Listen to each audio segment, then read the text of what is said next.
Bunyi aneh tidak biasa yang entah dari mana datangnya menyebar di seluruh galaksi kita, terus berulang-ulang dan ini belum pernah kita dengar. Para ilmuwan menemukannya pada tahun 2020 dan ini tidak menyerupai energi apapun yang pernah mereka pelajari. Berbagai sinyal radio kuat dan terang muncul dari waktu ke waktu yang secara misterius menghilang dalam sehari. Sinyal ini tidak sesuai dengan profil objek ruang angkasa apapun yang kita kenal. Sinyal itu agak mengganggu dan lenyap begitu saja.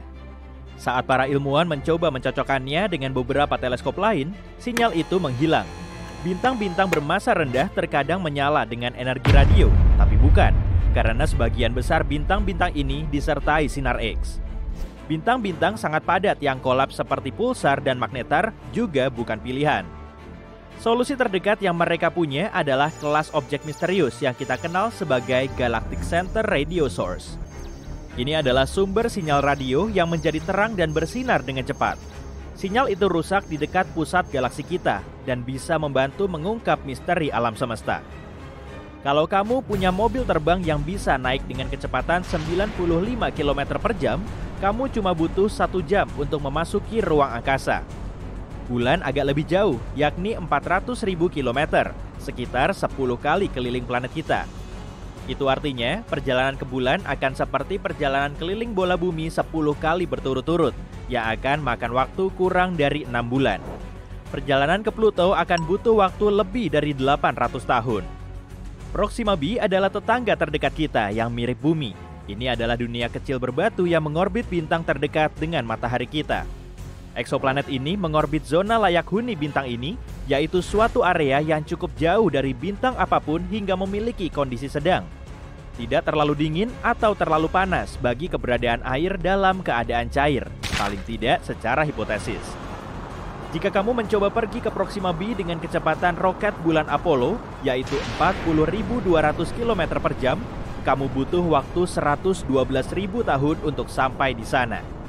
Mungkin kamu tidak akan bisa bernapas di sana.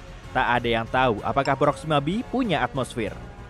Manusia mengeksplorasi alam semesta sepanjang waktu, tapi kita cuma bisa melihat sekitar 5% materi di atas sana.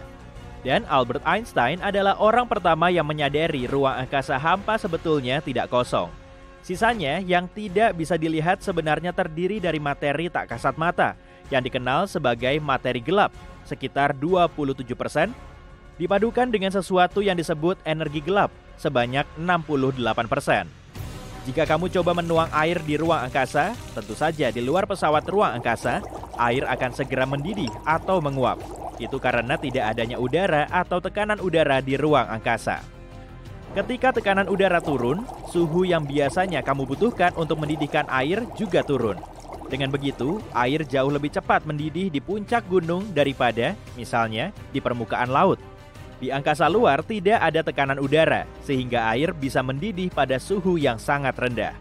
Para ilmuwan percaya, paling tidak ada beberapa miliar galaksi di luar sana. Kita tidak tahu jumlah pastinya, dan mungkin tidak akan pernah tahu. Tapi mereka mencoba memperkirakannya dengan menghitung berapa galaksi yang bisa kita lihat di area langit yang sangat sempit dan terbatas. Mungkin alam semesta tampak penuh dengan bintang dan planet di sana-sini. Tapi setidaknya di galaksi kita ada 100 miliar planet. Jika kamu mengisi balon dengan helium dan melepaskannya, kamu akan melihatnya melayang sangat tinggi. Balon itu akan naik memasuki atmosfer, tapi tidak akan sampai ke angkasa luar. Makin tinggi, makin tipis udara di atmosfer. Balonmu akan naik sampai titik di mana atmosfer di sekitarnya berbobot sama dengan helium di dalamnya. Itu akan terjadi pada ketinggian sekitar 32 km di atas permukaan tanah. Jadi, sejauh itulah balon helium bisa naik. Kita tidak benar-benar tahu sebesar apa alam semesta kita. Kita tidak bisa melihat tepinya, bahkan tidak tahu apakah alam semesta bertepi. Kita memakai teknologi untuk bisa melihat sejauh kira-kira 14 miliar tahun cahaya dari planet kita. Ini berarti kita bisa melihat diameter sekitar 28 miliar tahun cahaya, mulai dari lapisan terluar atmosfer yang berakhir pada ketinggian sekitar 960 km di atas planet kita. Meskipun ukuran alam semesta kita terus berubah dan makin besar seiring waktu. Merkurius adalah planet terdekat dengan matahari. Jadi kebanyakan orang mengira planet ini yang paling panas. Tapi Venuslah planet terpanas. Venus adalah planet kedua terdekat dengan bintang pusat kita. Jaraknya dari matahari sekitar 48 juta kilometer lebih jauh dibanding Merkurius. Merkurius tidak memiliki atmosfer yang bertindak sebagai selimut penghangat dan membantu mempertahankan panas dari matahari. Venus memiliki atmosfer yang tebalnya tak terduga, sekitar 100 kali lebih tebal daripada atmosfer kita. Atmosfer Venus tidak memungkinkan panas keluar. Planet ini menahannya sehingga membuat Venus makin panas. Sebagian besar atmosfer Venus juga terdiri dari karbon dioksida yang dengan bebas membiarkan energi matahari masuk, tapi tidak begitu transparan untuk kehilangan radiasi gelombang panjang yang dilepaskan permukaan planet panas itu. Rata-rata suhu di sana sekitar 460 derajat Celcius, cukup panas untuk melelehkan kaleng. Suhu maksimal di planet tetangganya, Merkurius, adalah 420 derajat Celcius. Mungkin dalam 2 miliar tahun lagi, suhu di planet kita yang berharga ini akan terlalu panas bagi kehidupan. Seiring ratusan juta tahun berlalu, matahari kita akan terus bertambah panas dan terang. Akhirnya, suhunya akan begitu tinggi hingga lautan kita yang indah akan hilang. Karena lautan menghasilkan 70% oksigen yang kita butuhkan untuk hidup, maka tak akan ada lagi kehidupan. Semua ini berarti planet kita cuma akan menjadi gurun luas, seperti halnya Mars sekarang. Sebenarnya, diameter Pluto, mantan planet sangat jauh yang sekarang menjadi planet Katai, lebih kecil dibanding seluruh Amerika Serikat. Jarak terjauh di sana dari Maine ke California Utara, kira-kira 4.700 km. Sedangkan diameter Pluto cuma 2.371 km. Pluto sangat jauh, tapi tepi tata surya kita 1000 kali lebih jauh daripada jarak ke planet Katai ini. Tapi para astronom menemukan banyak objek ruang angkasa yang mengorbit matahari kita yang jaraknya lebih jauh dibanding Pluto. Juga terdapat awan komet Oort yang jauhnya setengah tahun cahaya dari Pluto, yang juga 1000 kali lebih jauh. Bintang neutron benar-benar berat. 1 sendok teh saja yang berisi bintang neutron beratnya akan mencapai 6 miliar ton. Bintang neutron adalah sisa-sisa dari bintang besar yang telah kehabisan bahan bakar. Bintang yang memudar ini meledak dan intinya berserakan. Tapi karena gravitasi, terbentuklah bintang neutron yang super padat. Biasanya, massa bintang seperti ini sampai 3 kali massa matahari. Tapi radiusnya cuma 9,65 km. Sebab ini adalah salah satu benda paling padat di alam semesta, setidaknya yang kita ketahui. Alam semesta mempunyai warna, dan warnanya itu semacam krem atau disebut juga cosmic latte. Alam semesta juga berbau. Baunya mengingatkan kita akan steak panggang atau logam panas. Setidaknya begitulah kata para astronot yang melayang-layang di ruang angkasa sana. Jika kamu ingin membuat pakaian antariksa, siap-siap aja kerja keras. Kita butuh 5.000 jam untuk membuat pakaian antariksa dan biayanya lebih dari 14 miliar rupiah. Pakaian astronot yang sangat bagus terdiri dari 11 lapis bahan dan beratnya sekitar 50 kg. Dan pakaian ini harus nyaman. Kamu butuh lebih banyak ruang di dalamnya sebab tubuhmu akan memanjang sekitar 5 cm di ruang angkasa. Saat kamu sedang melayang-layang di antariksa, gravitasi bumi tidak berdampak kepadamu. Itu sebabnya tulang belakangmu memanjang dan sedikit rileks, yang artinya mungkin kamu akan 3% lebih tinggi. Untuk 180 cm, tambahannya akan sekitar 5 cm. Tapi tenang, ini tidak permanen. Begitu turun ke bumi, kamu akan menyusut lagi ke ukuran biasa dalam beberapa bulan. Kalau kamu mau ngobrol sama teman, sebaiknya jangan di ruang angkasa ya, sebab di atas sana bunyi sama sekali tidak merambat. Di sana, jarak antar molekul begitu jauh, sehingga getaran bunyi tidak bisa menjangkaunya, yang secara otomatis berarti molekul itu tidak bisa bergetar. Film-film tidak akurat dalam hal ini. Tak seorang pun bisa mendengarmu berteriak di angkasa luar. Kita bisa dibilang hidup di dalam matahari. Matahari bukan saja bola cahaya panas besar yang lokasinya 150 juta kilometer dari kita. Atmosfer luarnya jauh lebih luas lagi. Atmosfer ini melebar jauh di luar permukaan yang bisa kita lihat. Orbit planet kita melewati atmosfernya yang sangat tipis. Buktinya adalah ketika semburan angin matahari menghasilkan aurora australis dan borealis. Itu berarti bisa dikatakan kita tinggal di dalam matahari. Bukan cuma kita, Planet-planet lain juga, termasuk Neptunus yang jauh. Heliosfer, yaitu atmosfer terluar matahari, membentang sampai sekitar 16 miliar kilometer. Alam semesta tidak statis, melainkan terus berkembang ke segala arah. Alam semesta membesar dan para ilmuwan sudah mengetahuinya hampir seabad lalu. Dan tingkatnya tidak stabil, makin banyak waktu berlalu, makin cepat alam semesta mengembang. Saat ini terjadi, bintang, planet, dan galaksi bergerak makin jauh sehingga menyisakan lebih banyak ruang di antara satu sama lain. Dengan begitu, alam semesta seharusnya menjadi lebih dingin seraya mengembangkan sebab alam semesta jauh lebih padat saat Big Bang terjadi dan jauh lebih panas. Saat mengembang, ruang angkasa mendingin sehingga menciptakan kondisi bagi planet, bintang, dan objek antariksa lainnya untuk terbentuk. Tapi sekarang lain cerita, para ilmuwan pun terkejut saat mengetahuinya. Tapi alam semesta kita sebenarnya makin panas. Ilmuwan mengamati suhu gas kosmik yang jauh dari planet asal kita dibandingkan dengan gas muda yang lebih dekat ke bumi. Karena kita mengukur jarak di ruang angkasa dengan tahun cahaya, area yang lebih jauh itu seperti pergi ke masa lalu, sementara area yang lebih dekat dengan kita seperti mengamati masa kini. Mereka menemukan bahwa suhu gas di ruang angkasa telah naik lebih dari 10 kali dalam 10 miliar tahun terakhir. Sekarang, suhu gas kosmik yang tersebar di seluruh alam semesta bisa mencapai 2 juta derajat Celcius. Wow! Saat alam semesta mengembang, gaya gravitasi melakukan bagiannya dan menarik gas serta materi gelap agak berat tentunya. Galaksi dan kelompok galaksi pun terbentuk dan proses ini sangat tidak beraturan. Saking berantakannya, makin banyak gas memanas saat semua ini terjadi. Ruang angkasa sangat panas saat baru terbentuk 13,7 miliar tahun lalu. Bagaimana jika ruang angkasa memanas seperti itu lagi? Para ilmuwan sedang mengamati situasi ini. Mereka menemukan bahwa suhu di ruang angkasa meningkat dengan mengukur gas kosmik menggunakan sesuatu yang disebut pergeseran merah. Ilmuwan biasanya memakai metode ini saat ingin melihat seberapa jauh jarak suatu objek antariksa. Yang lebih dekat dengan kita memiliki panjang gelombang cahaya lebih pendek. Makin jauh suatu objek, makin panjang pula panjang gelombang cahayanya.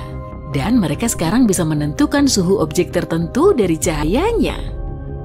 Rata-rata, ruang angkasa adalah tempat yang lumayan dingin. Cahaya yang tersisa dari Big Bang disebut CMB, yakni Cosmic Microwave Background atau radiasi latar belakang gelombang mikrokosmis. Saking kuat dan intensnya, radiasi ini bikin seluruh alam semesta kita mandi cahaya. Ini satu-satunya hal yang secara signifikan memanaskan materi. Tapi ada banyak mekanisme lebih kecil yang membantu memanaskan materi di alam semesta. Dan semuanya bisa menggila jika ruang angkasa memanas. Seperti bintang, bintang memancarkan radiasi yang memengaruhi debu dan gas di dekatnya. Bintang juga memancar ke seluruh inframerah jauh, dan saat sebuah bintang masih pada tahap awalnya, radiasi yang berasal darinya membentuk struktur protoplanet yang terlihat seperti piringan. Piringan ini biasanya terbentuk dalam satu bidang, dan bintang pusat yang terang menghasilkan gas yang diterangi secara spektakuler ini. Ada pantulan biru dari gas ini.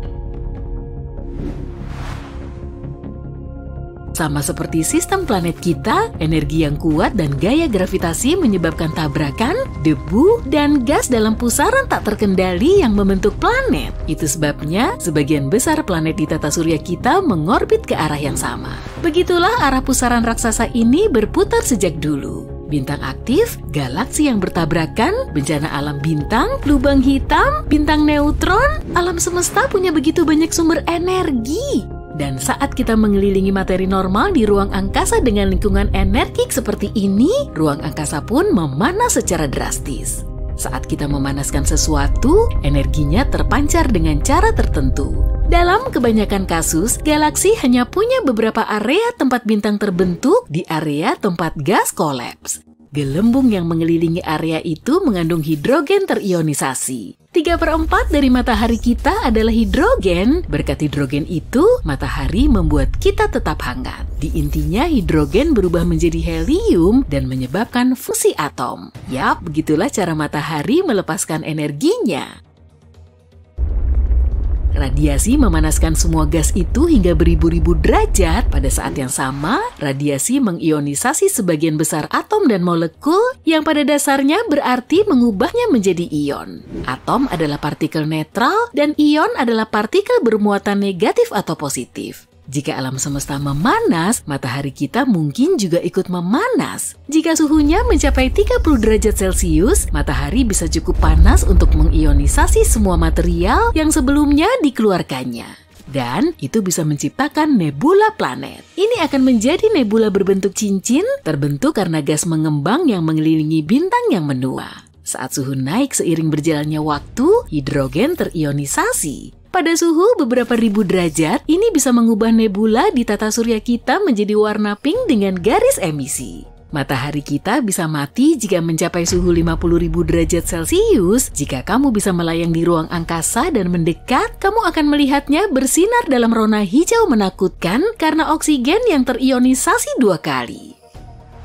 Fenomena energi yang lebih tinggi membuat lebih banyak galaksi bertabrakan. Ini makin memanaskan gas dan akhirnya menghasilkan emisi sinar X. Bagaimana dengan lubang hitam dan bintang neutron?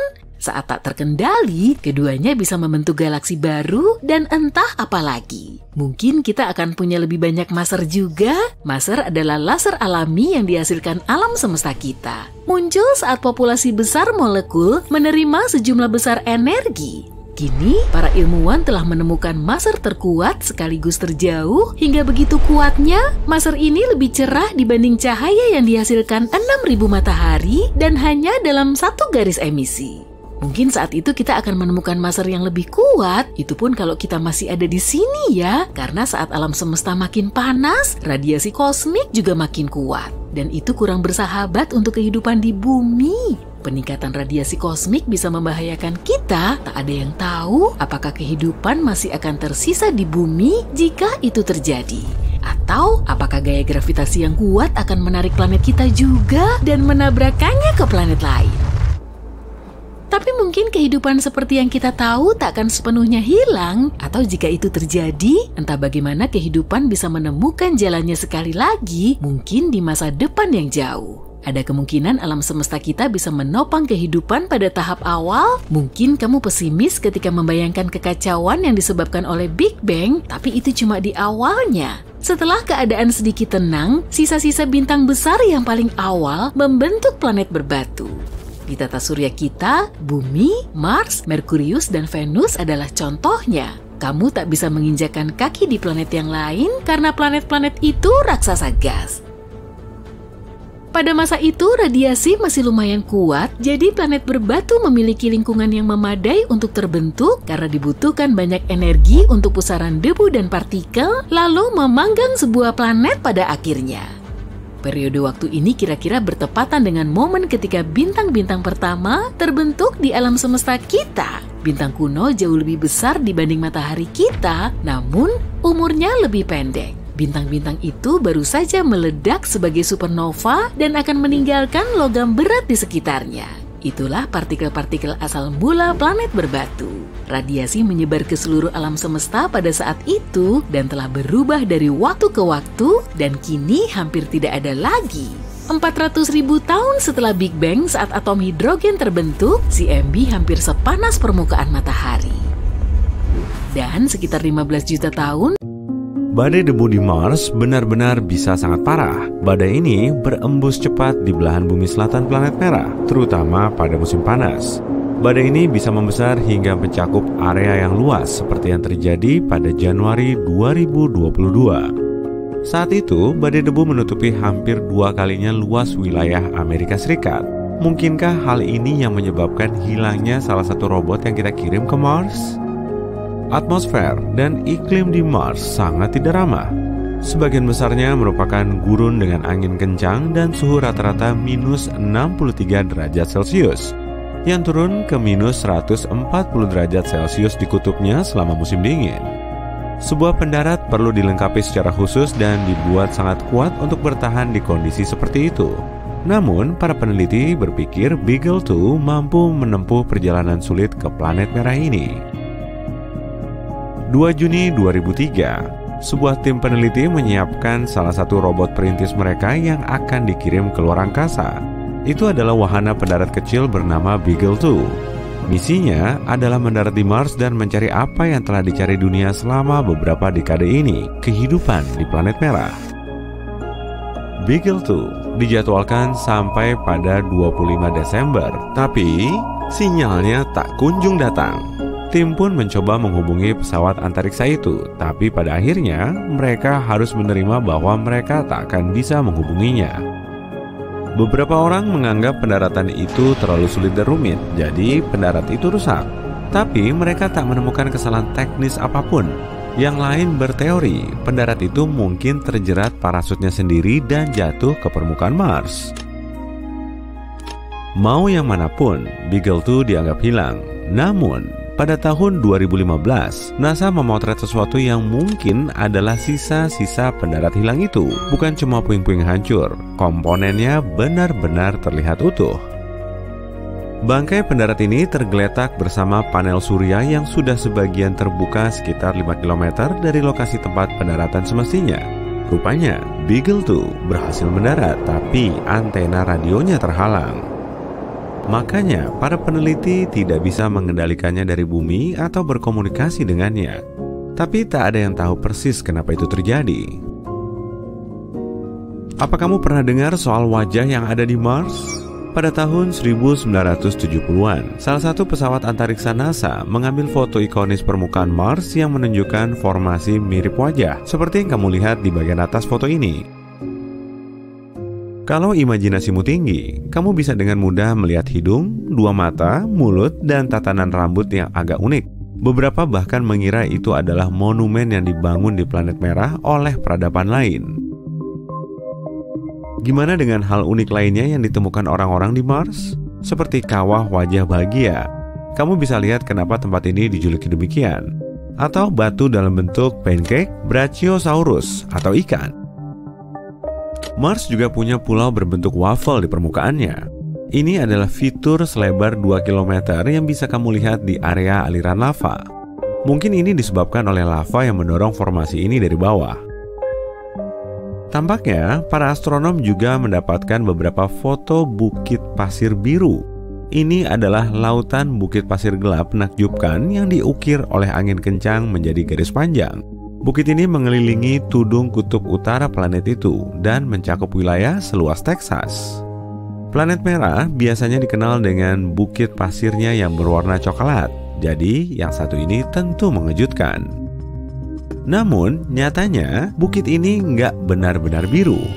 Kalau kamu bisa mengunjungi Mars sekarang, cuma buat lihat-lihat sebentar, kamu akan tahu bukit pasir ini berwarna coklat dan jingga seperti yang lainnya.